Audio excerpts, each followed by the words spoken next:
Savoir politique. Savoir politique. Savoir politique. Savoir politique. Savoir politique. Savoir politique.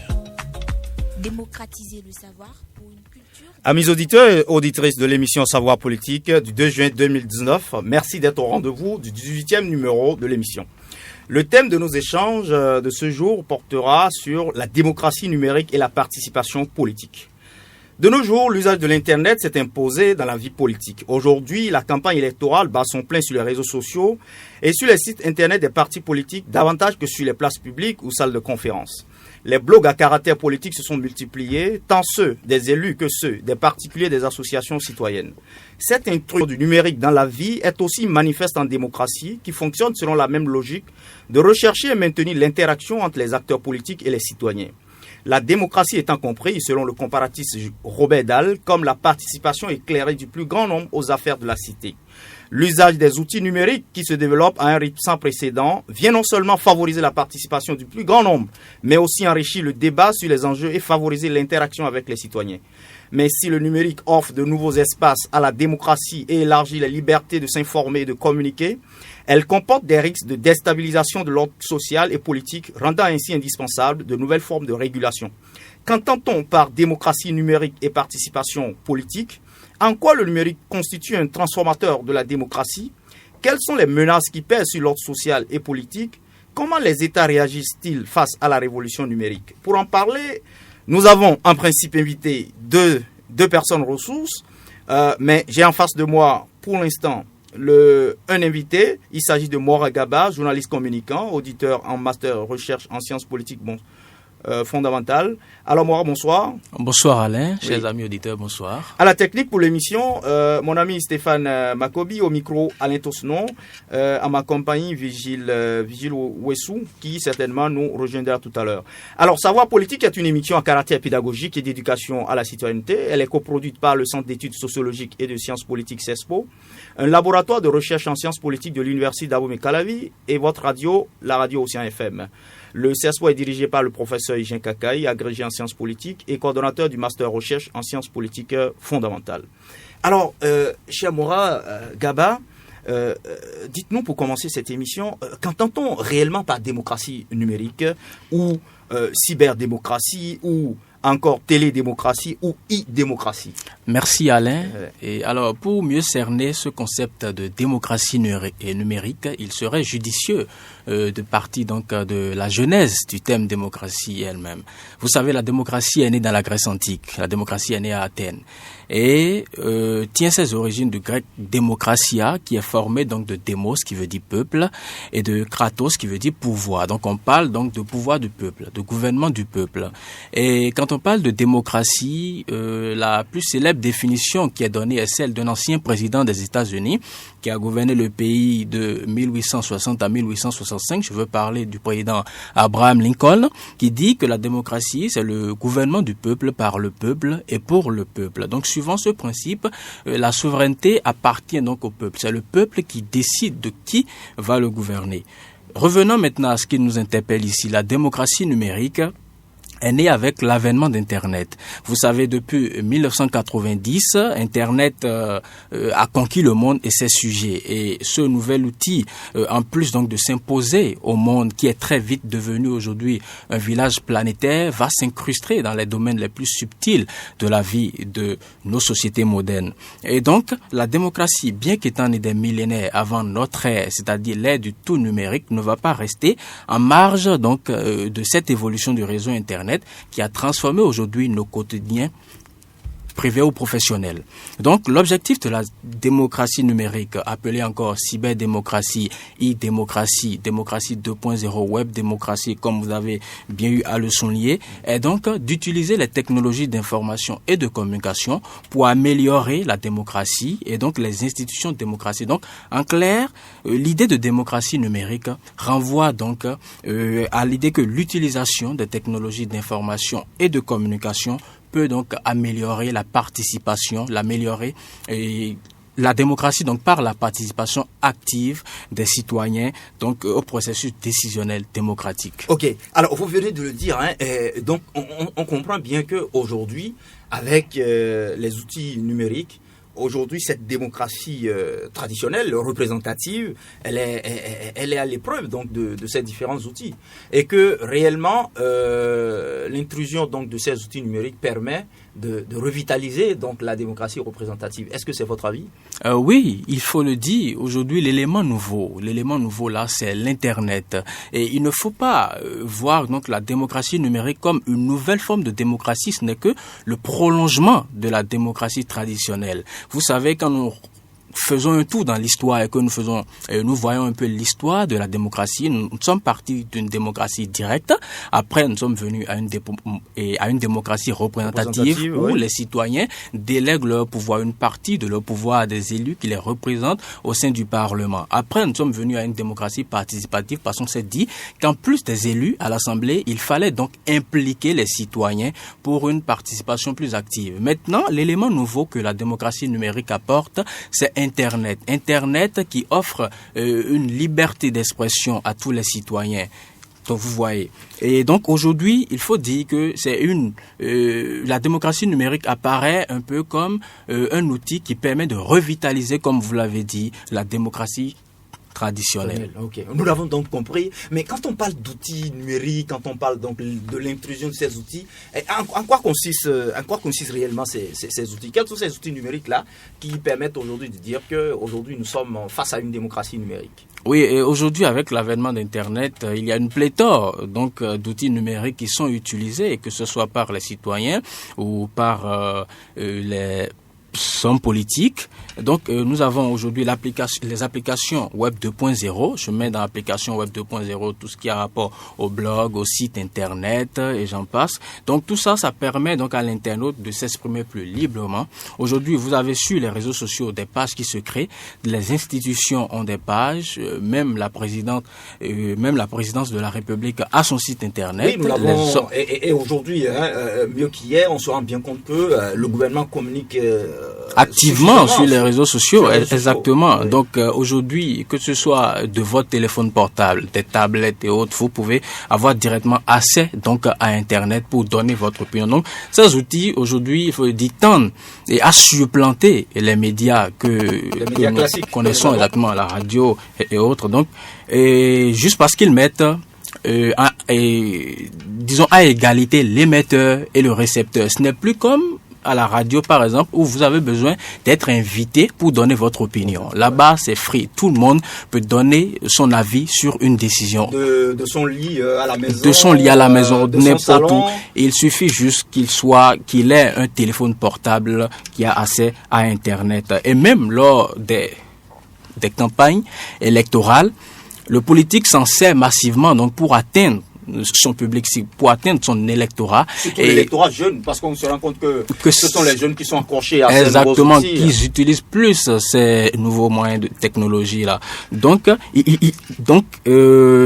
pour atteindre des milliers de personnes, et en un temps record et à moindre coût, les politiques aujourd'hui s'en servent massivement. Donc c'est un outil qui garantit en quelque sorte la liberté d'expression. Oui, mais en dehors des réseaux sociaux, il y a d'autres outils, parce que quand on parle d'outils numériques, les gens ils se réfèrent seulement aux réseaux sociaux, mais il y a aussi, on se rend bien compte que dans d'autres pays, vous avez des blogs donc chaque acteur politique aujourd'hui, des blogs spécialisés. Chaque parti politique aujourd'hui a son blog. Oui. Est-ce que ça rentre dans en ligne de compte de ces outils numériques? Oui, ça rentre en ligne de compte. Les blogs sont primordiaux, il faut le dire. Les blogs, que ce soit les sites Internet, qui sont aujourd'hui spécialisés et qui parlent plus de la politique, de la manière dont le pouvoir est géré aujourd'hui. Et vous avez également ces forats-là, qui sont des forats de militants de partis, des forats d'activistes. On fait même le recrutement de militants sur Internet. Sur Internet aujourd'hui, de plus en plus. Et le phénomène est plus remarquable, disons, dans les pays occidentaux. Quand je prends la France ou l'Estonie, par exemple, le phénomène est plus remarquable là-bas, où des citoyens, vous pouvez de chez vous juste avoir une notification où on vous dit veuillez bien nous rejoindre pour telle ou telle cause. Donc tout ça là, ça fait partie donc des outils qui contribuent à la revitalisation donc de la démocratie. Mais on l'a vu avant-hier déjà, le président Donald Trump qui aime très bien tweeter et a encore fait une annonce de sa candidature pour un deuxième mandat, et il l'a fait sur Twitter.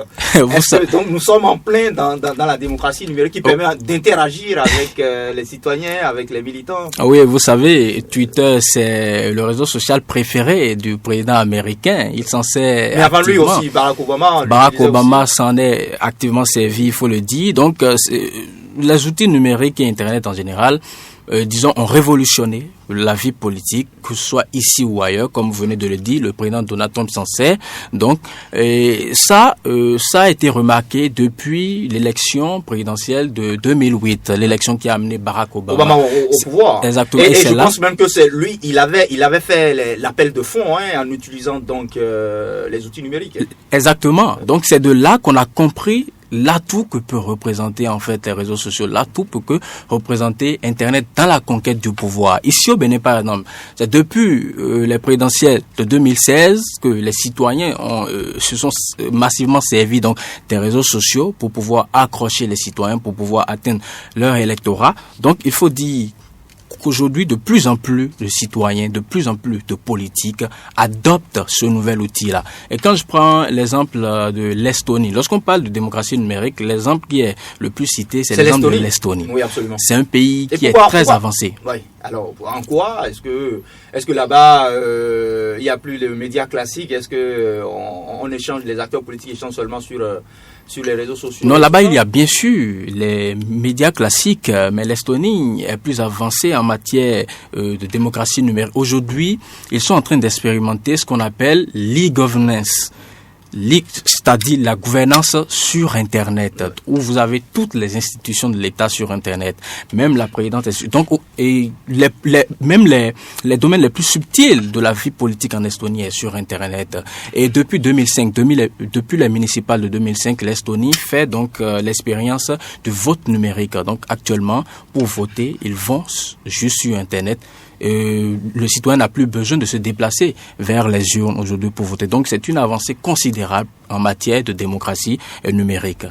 Mais est-ce que vous avez cité l'exemple de l'Estonie, on connaît aussi l'exemple des États-Unis, de la France et autres, mais est-ce que en Afrique où et au Bénin, on a un taux de pénétration de l'Internet qui est encore très faible.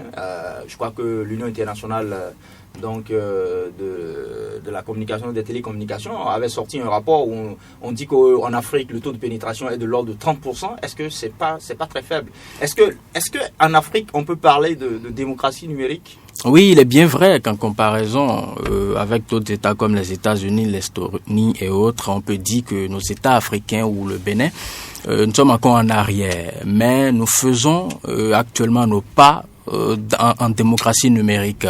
Mais il faut également noter qu'on note aujourd'hui de plus en plus d'opinions qui se forment sur Internet. Parce que Internet est aujourd'hui considéré comme l'espace public adéquat pour la liberté d'expression. C'est aujourd'hui l'agora électronique, le nouvel agora électronique où tout le monde peut interagir avec tout le monde. Et en parlant de mobilisation sur les réseaux sociaux, vous avez noté avec moi, depuis quelques années, on note de plus en plus de mouvements qui se créent sur les réseaux sociaux.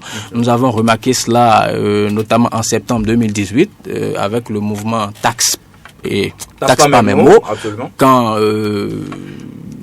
je crois le gouvernement a voulu taxer les réseaux GSM au Bénin et ce à quoi il y a eu spontanément ce mouvement-là. Exactement, que ce soit sur le plan national qu'international. Et cela a conduit par la suite à l'annulation pure et simple de cette décision. Nous avons également eu le mouvement Hello Sachet qui a conduit par la suite à l'adoption du LUA.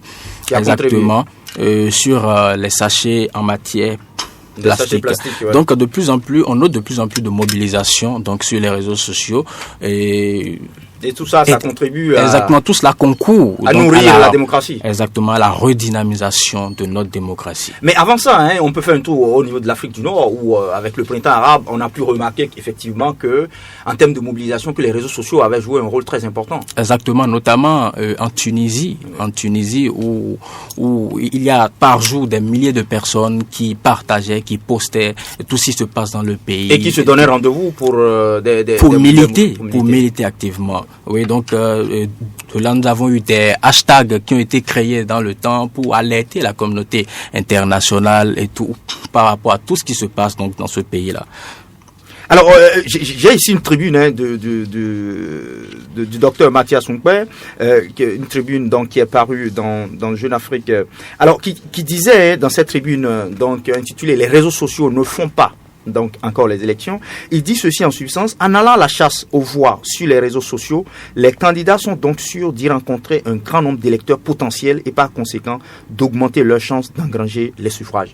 Donc on comprend bien que quand on parle de démocratie numérique, on fait référence donc à ces espaces-là donc virtuels qui se créent et qui permettent donc aux acteurs politiques d'interagir avec les citoyens. C'est bien ça? Oui, c'est bien ça. Comme je l'ai dit, sur Internet, tout le monde a la possibilité d'interagir avec tout le monde. L'Internet garantit l'accès libre et à moins de coûts à tout le monde pour donner son point de vue, contrairement aux médias classiques où on est forcément obligé d'avoir de l'affinité avec tel ou tel candidat avant d'être, disons, invité sur un plateau. Là-bas, vous pouvez juste aller sur disons un site, dans un groupe par exemple, et donner votre point de vue ou participer d'une quelconque manière que ce soit, disons, à la vie politique donc, de votre pays.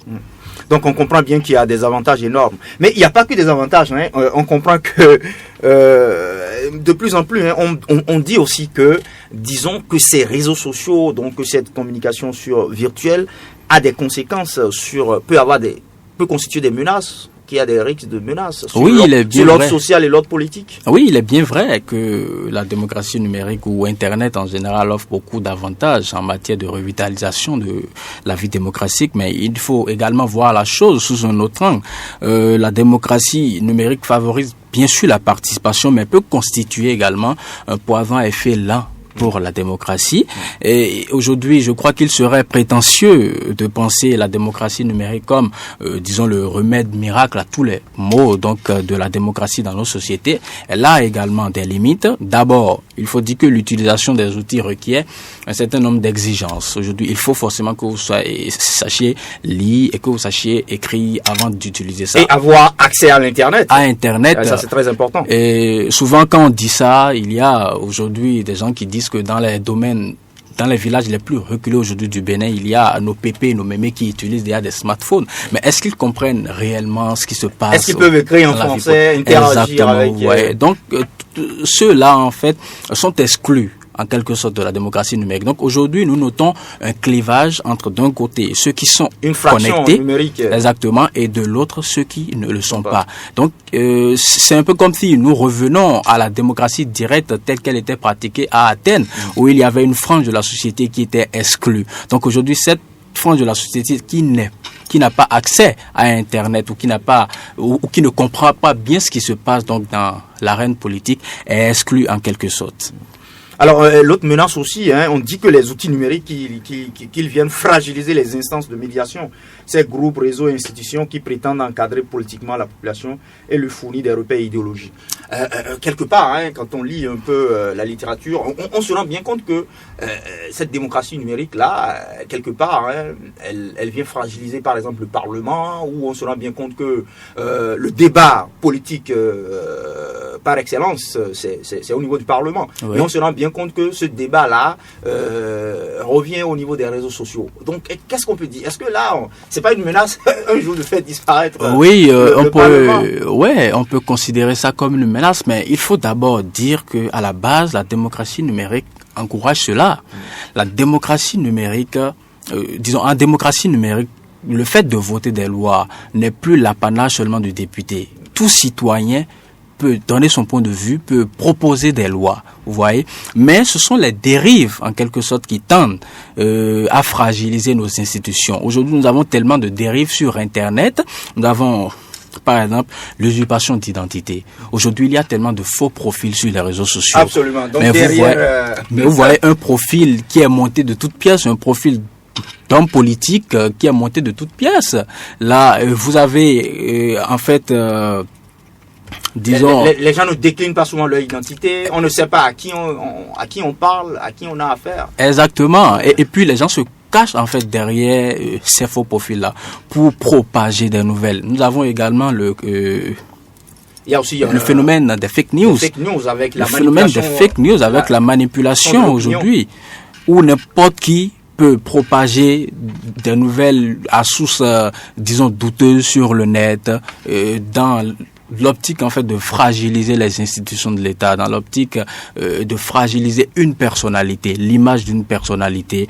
Et nous avons également le danger aujourd'hui qui est le nombre d'internautes présents sur Internet, parce que l'information, ça va très vite sur Internet. Et ça peut menacer la paix, on le sait très bien. On a vu une campagne récente du gouvernement qui invitait à la paix et tout ça, on se rend bien compte. Et tout ça, ça a été fait à travers les outils numériques. Donc ça veut dire que quelque part aussi, les outils numériques peuvent être une menace pour la paix. Oui.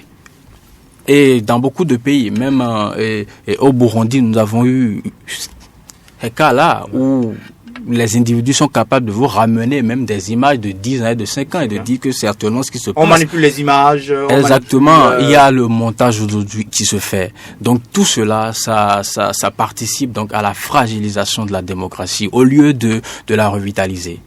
Alors donc on peut dire que quelque part donc il y a des menaces de désinformation, de subversion, de hacking organisé en entreprise coordonnée, et tout cela, ça contribue effectivement à déstabiliser l'ordre politique et social. Oui, le hacking aujourd'hui est très présent sur Internet. Vous pouvez être, disons, on peut avoir accès à vos informations confidentielles très vite aujourd'hui sur Internet.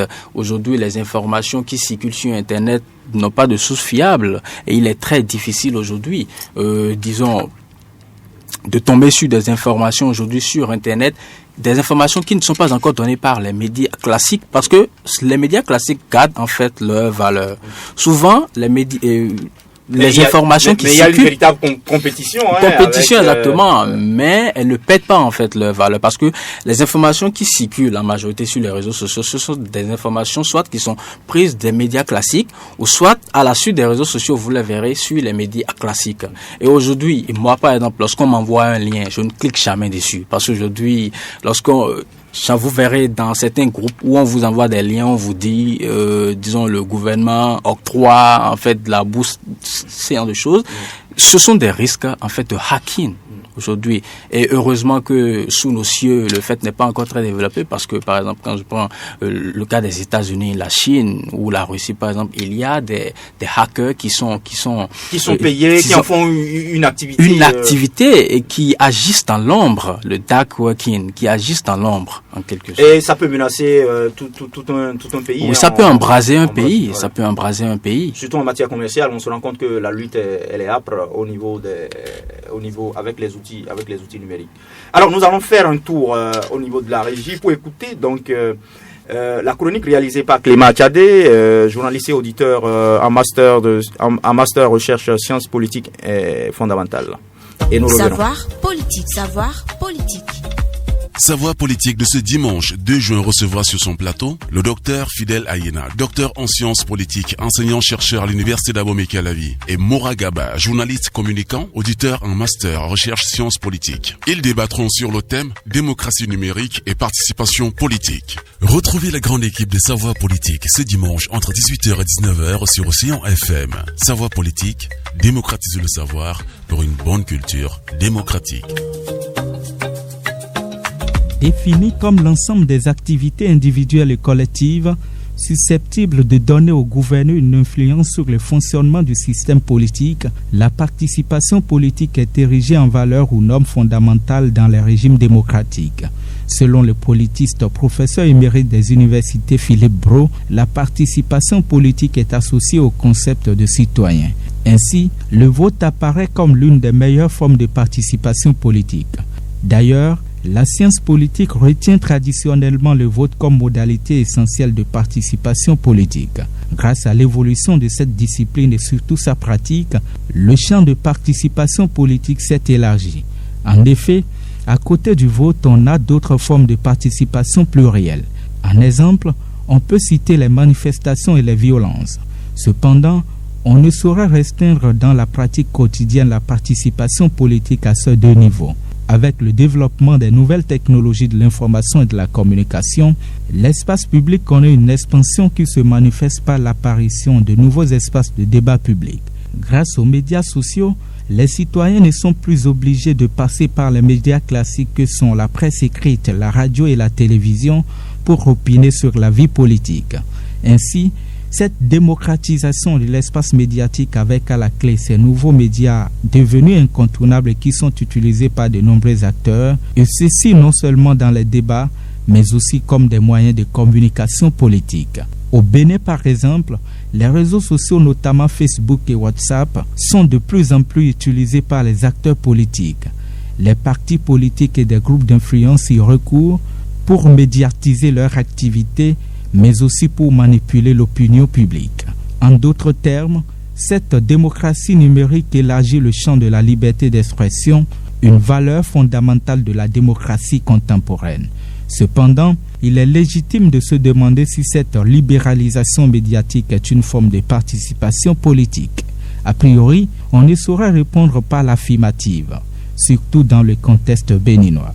Malgré leur expansion, les réseaux sociaux ne peuvent être considérés comme une participation politique, surtout en Afrique. D'abord, du point de vue du vote, la démocratie numérique n'arrive pas à influencer le choix des électeurs, même s'ils servent de moyen de communication aux acteurs. Du point de vue des mobilisations collectives ou des mouvements sociaux, la démocratie numérique favorise le partage et la diffusion des informations entre les différents acteurs. C'est le cas en Tunisie où les médias sociaux ont joué un rôle important dans le soulèvement, amenant certains spécialistes à parler de révolte de réseau. Ainsi, les médias sociaux sont aujourd'hui extrêmement présents, y compris dans les pays en développement, et il est désormais difficile d'imaginer qu'une mobilisation sociale puisse se faire sans eux. Sur un autre plan, parlant de la participation politique, il y a aussi l'émergence des pétitions en ligne qui ont permis d'obtenir des changements politiques, notamment l'adoption des lois. Au Bénin, par exemple, la campagne Relou Sachet a été déterminante dans l'adoption de la loi sur l'usage des sachets plastiques par le Parlement. En Estonie, 18 propositions de loi ont été étudiées par le Parlement par ces mécanismes reconnus par la législation estonienne, avec à l'arrivée l'adoption de 2 lois en 2 ans. Malgré ces avantages sur le plan politique, la démocratie numérique est de nos jours encadrée par des législations qui définissent les limites de la liberté d'expression via les réseaux sociaux. Au Bénin, elle est aujourd'hui régulée par la loi numéro 2017-20 du 20 avril 2018 portant code du numérique en République du Bénin. Si la démocratie numérique apparaît comme une opportunité pour les acteurs de la vie politique, elle est aussi la fondatrice de l'avènement de fausses nouvelles appelées fake news qui peuvent déstabiliser l'ordre politique ou social dans un pays stable.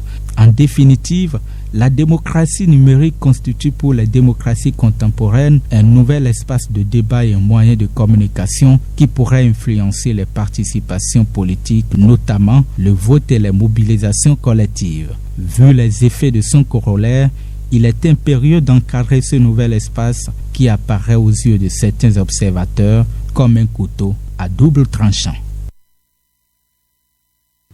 Alors donc c'était donc l'instant chronique réalisé la chronique est réalisée par Clément Tchadé qui est journaliste et auditeur en master recherche sciences politiques fondamentales à l'université d'Abomey-Calavi. Alors nous revenons dans ce studio. Moi vous avez écouté notre confrère donc Clément Tchadé.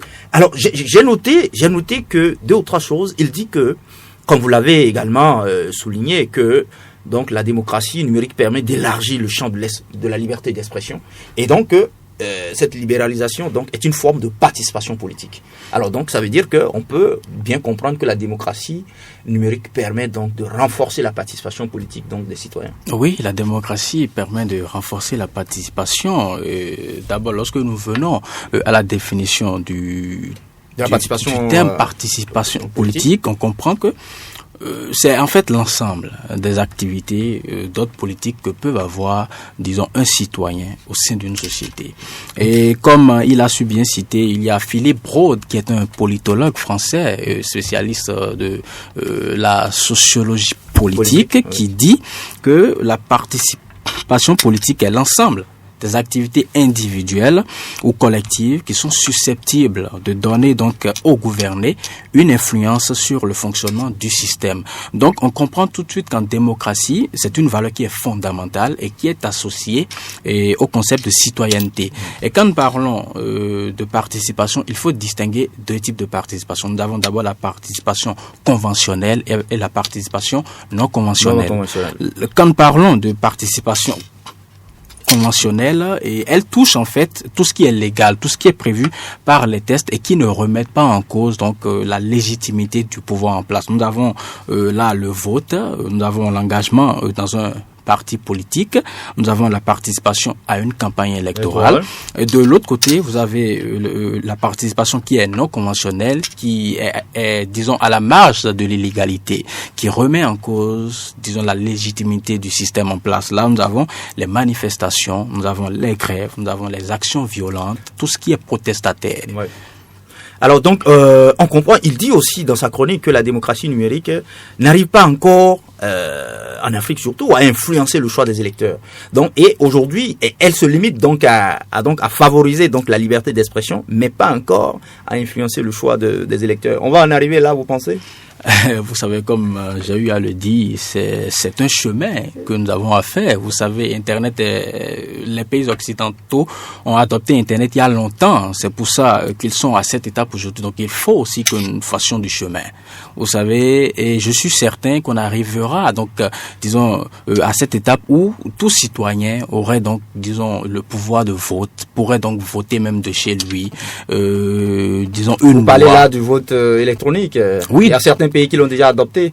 Du vote électronique, mais également du vote des lois à l'Assemblée nationale. Okay. Le vote des lois ne sera plus l'apanage. Mais là, vous allez réduire donc le pouvoir de nos honorables députés au Parlement. Ouais, ça c'est le prix à payer pour une meilleure démocratie, il faut le dire. Alors, mais on dit aussi que on donne le cas de l'Estonie, où des pétitions en ligne ont permis d'avoir 18 propositions de loi.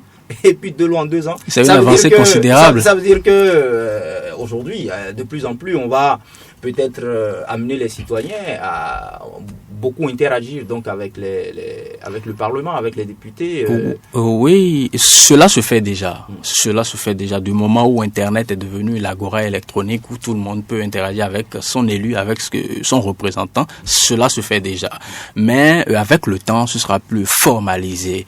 Comme on le dit, où les citoyens, ils pourront directement avoir accès depuis chez eux, disons à l'hémicycle, au site du Parlement pour proposer, pour donner des propositions, disons de loi et contribuer également donc à la création ou à l'amélioration de nos textes. Oui, surtout en matière d'action, de mise en œuvre de l'action publique, on se rend bien compte aussi que effectivement les outils numériques permettent de contrôler l'action des gouvernants.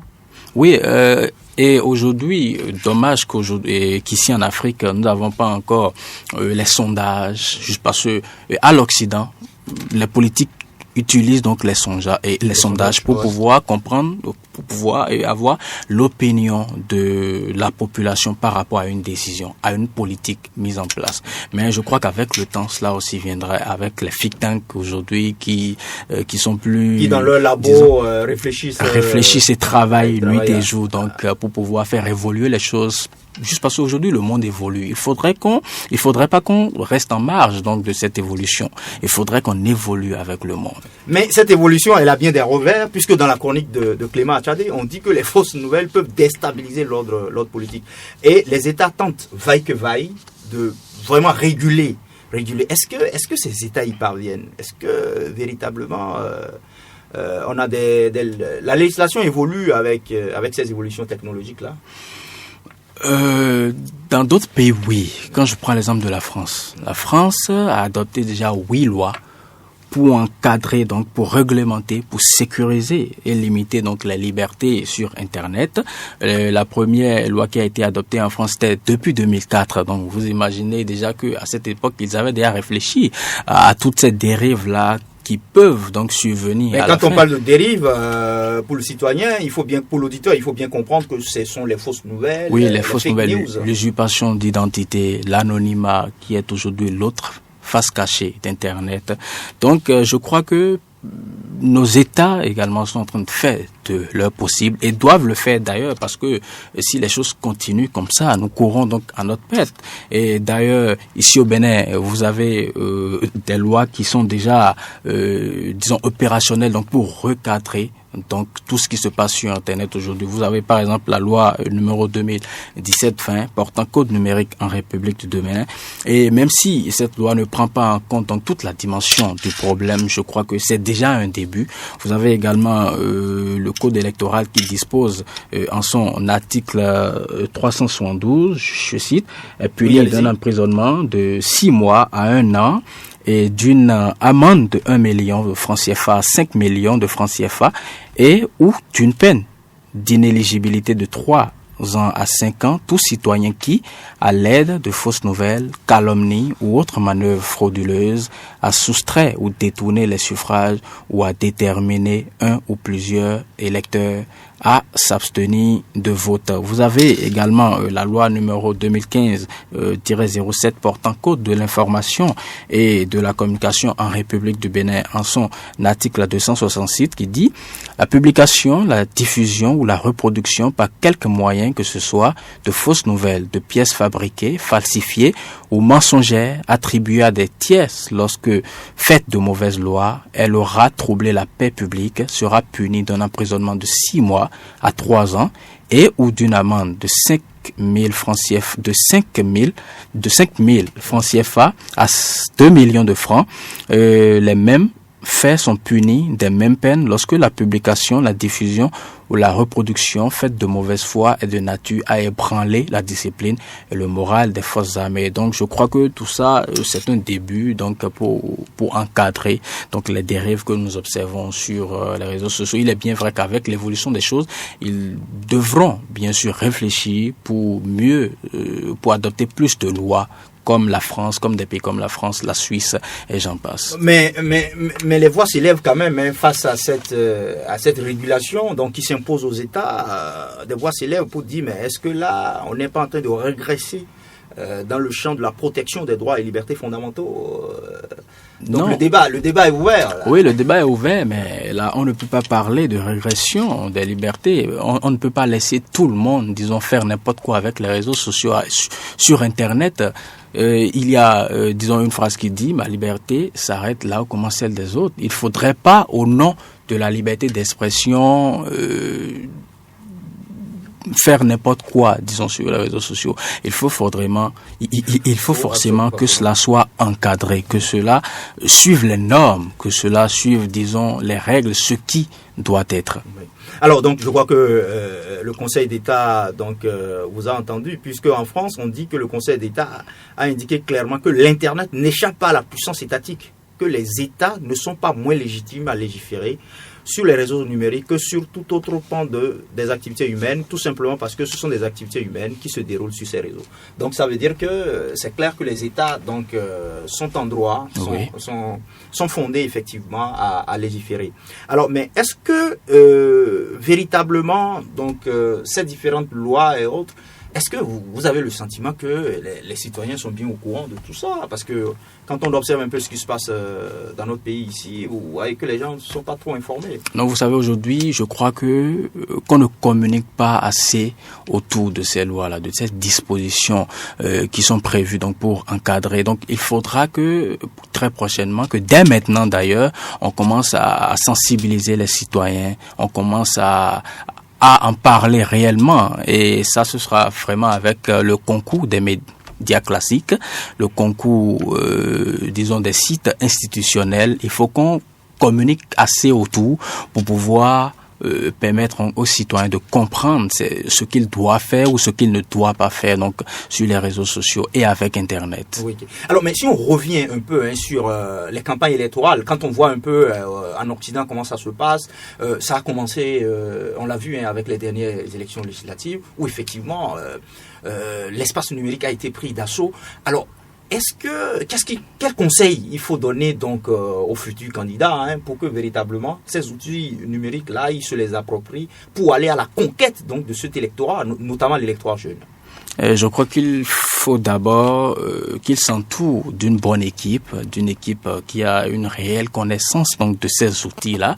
Il faudrait qu'il s'imprègne également des dispositions en la matière, des dispositions pour pouvoir, pour ne pas enfreindre, bien sûr, à ces lois-là. Et il faudrait également qu'ils soient très présents, parce que ce qu'on constate, c'est qu'ils sont tellement occupés qu'ils ne sont pas, en ligne. Ils sont pas souvent en ligne. Alors que pour ça, il faut être en ligne, il faut être en contact direct avec les élus.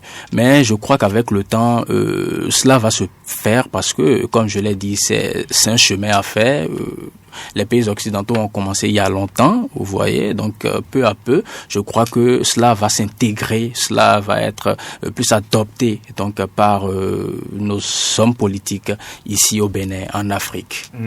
Et je crois que le docteur Mathias Soungpe est du même avis, puisqu'il dit que, toujours dans sa tribune là, que le taux de pénétration, même s'il reste encore faible, même si la couverture universelle en Afrique est encore faible, parlant donc d'Internet, le recours aux réseaux sociaux demeure important pour les candidats aux élections. Donc ça veut dire qu'avis donc à ces prochains candidats qui doivent... Ils doivent forcément rester, disons, ils doivent évoluer avec l'évolution, comme on l'a dit. Ils doivent évoluer avec les choses. Ils ne peuvent pas rester aujourd'hui en marge de ça. C'est ce qui se fait, donc ils doivent le faire. Oui. Mais il y a aussi et nous l'avons souligné au cours donc de cette émission, que ces outils numériques restent quand même constituent un moyen pour le contrôle donc de l'action gouvernementale. Donc il faut aussi que ceux qui nous gouvernent, les ministres et autres, parce que très souvent on se rend compte que les pages web sont créées, mais le contenu n'est pas actualisé, et tout ça, est-ce que ça rentre en ligne de compte de plus en plus en matière de gouvernance? Oui, en matière de gouvernance, juste parce qu'aujourd'hui, les populations demandent plus de comptes aujourd'hui aux gouvernants. Et ces comptes-là doivent être normalement présents sur les sites où le citoyen, déjà quand il clique, il va par exemple sur le site du ministère de l'Enseignement, il pourra avoir tout ce qui est en train d'être fait dans le cadre de l'éducation, toute la politique publique. Ouais. Donc aujourd'hui, je crois que il faut forcément qu'ils se penchent donc dessus, qu'ils commencent à actualiser le site, comme vous l'avez dit. Il faut qu'ils se mettent à jour, donc pour pouvoir profiter de tous les avantages. Exactement qu'offre cette démocratie numérique. Oui. Donc on l'a si bien compris, mais il y a aussi que effectivement sur ces réseaux sociaux, les citoyens ont besoin d'une éducation pour ne pas tout partager, surtout les luttes pour vous. Est-ce que vous avez le sentiment qu'effectivement sur ce terrain-là, il y a encore du travail à faire? Oui, et c'est pour ça que je parle de sensibilisation. Il faut qu'ils soient sensibilisés. Disons, tout le monde ne peut pas interagir, tout le monde ne peut pas intervenir sur les réseaux sociaux, par exemple.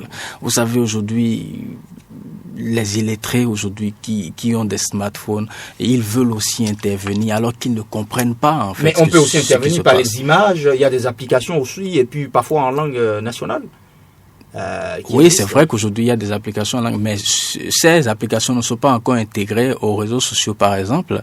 Il faudrait d'abord qu'on les intègre aux réseaux sociaux comme WhatsApp, Facebook, et souvent dans les groupes, vous verrez que ceux-là, ils font souvent des audios, ils n'écrivent souvent pas. Mais c'est bon, c'est une forme de participation, puisque si je ne peux pas donc écrire en français, au moins je peux parler et me faire comprendre par mes concitoyens. Oui, je suis bien d'accord, mais est-ce qu'en réalité ils comprennent les débats? Est-ce qu'ils vont, disons, au fond des débats? Ils ne vont pas.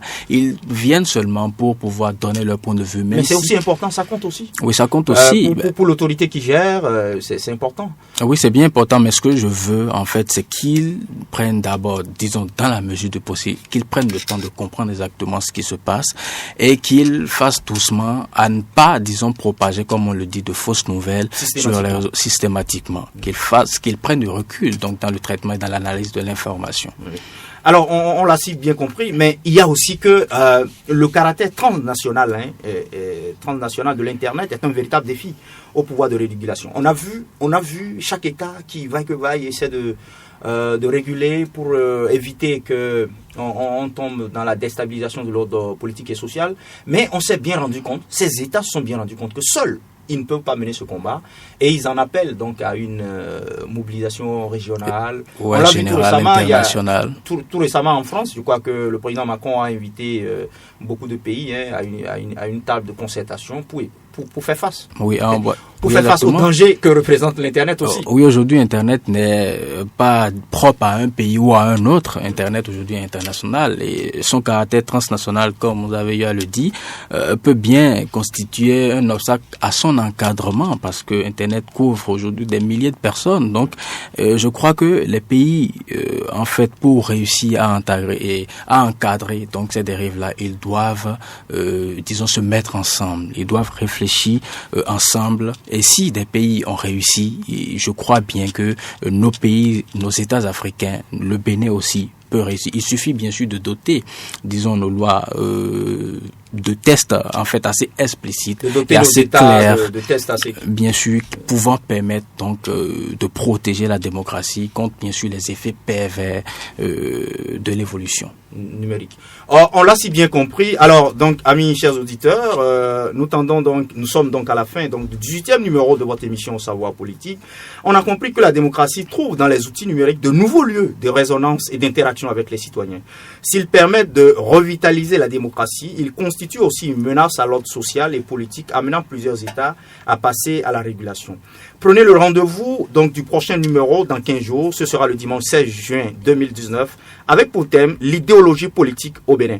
Vous pouvez suivre en nouvelle diffusion ce numéro dimanche prochain de 18h à 19h. N'oubliez surtout pas de rattraper les anciennes éditions de votre émission sur la chaîne YouTube du CESPO en tapant CESPO Média. À l'animation ce jour, c'était Alain Tosnon. Portez-vous bien. Bonsoir chez vous.